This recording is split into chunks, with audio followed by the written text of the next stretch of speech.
Welcome! In front of me is a Redmi 13 and today I will show you how you can insert SIM and SD card into this phone. Now before we get started you will need to grab a SIM ejector like this one, which will come provided with the device in the box, but if you can't find it you could use a paperclip, straighten out one of the ends and it should work just as well.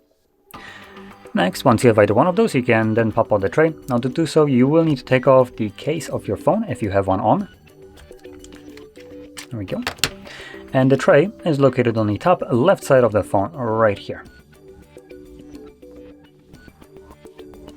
So you want to push the pin in and you can see that the tray will pop out enough for you to be able to pull it out. On the tray you have space for either two SIM cards, so one dedicated spot and then the other one is dual as a SIM or SD card tray.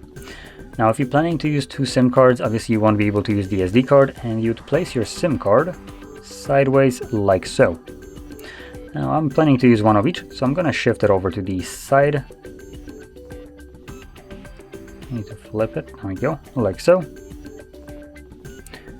And then I can place my SD card on the tray. From there, carefully insert it back into your device, as there is nothing holding these cards in place. If you're not careful, they could just kind of pop out. And once you insert your cards, they should automatically start working. And as you can see, my SIM card is working as it's prompting me to put in my SIM card pin. So that unlocks it. And next we should have some kind of notifications, hopefully, regarding, there we go, Samsung SD card. So both of them are working just fine. Now, with that being said, hopefully you found this video helpful, and if you did, don't forget to hit like, subscribe, and thanks for watching.